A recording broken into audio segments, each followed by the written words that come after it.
Ya, Saudara, Kejaksaan Tinggi Kejati Sumatera Selatan baru saja menetapkan dan menahan 5 tersangka baru dalam kasus dugaan korupsi pemberian fasilitas kredit dari Bank Rakyat Indonesia (BRI) kepada perusahaan perkebunan kelapa sawit senilai 1,3 triliun rupiah pada 7 April 2026.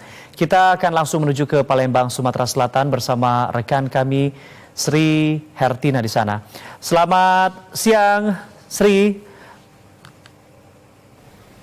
Ya, Sri, terkait penahanan 5 tersangka baru dalam kasus kredit senilai 1,3 triliun ini, apa peran spesifik dari masing-masing pihak internal, perbankan, dan juga swasta tersebut? Tinggi Sumatera Selatan melakukan penahanan terhadap tersangka pemberian fasilitas kredit pemerintah kepada 2 perusahaan. Perkara ini terdapat 8 orang tersangka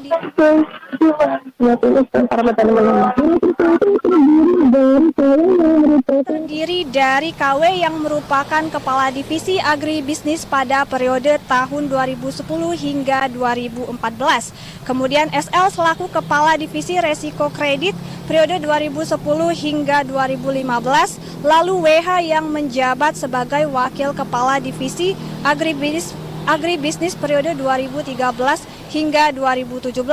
IJ sebagai Kepala Divisi Agribisnis periode 2011 hingga 2013 dan LS sebagai Wakil Kepala Divisi ARK periode 2010 hingga 2016. Kemudian TP yang merupakan Kepala Divisi Agribisnis BRI Pusat pada periode 2012 hingga 2017 serta KA yang menjabat sebagai Kepala Divisi Agribisnis pada periode 2010 hingga 2012. Namun untuk tersangka KA tersendiri tidak dilakukan penahanan dengan alasan yang bersangkutan saat ini tengah menderita sakit kronis.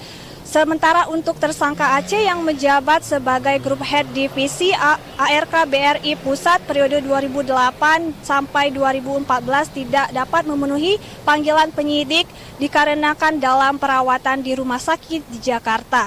Berikut petikan wawancara kami bersama dengan Kepala Kejati Sumsel, Ketut Sumedana.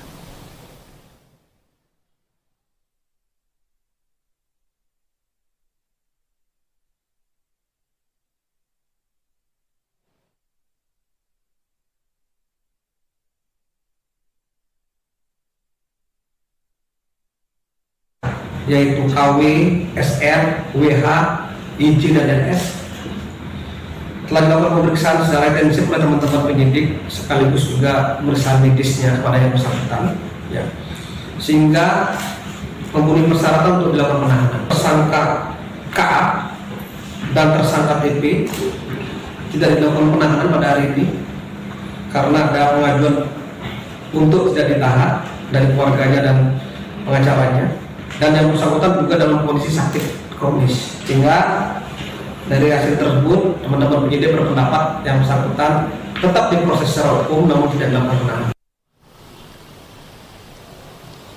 Baik pemirsa, dapat kami laporkan pula bahwa sebelumnya tim penyidik pidana khusus Kejati Sumsel telah melakukan penahanan terhadap 6 orang tersangka.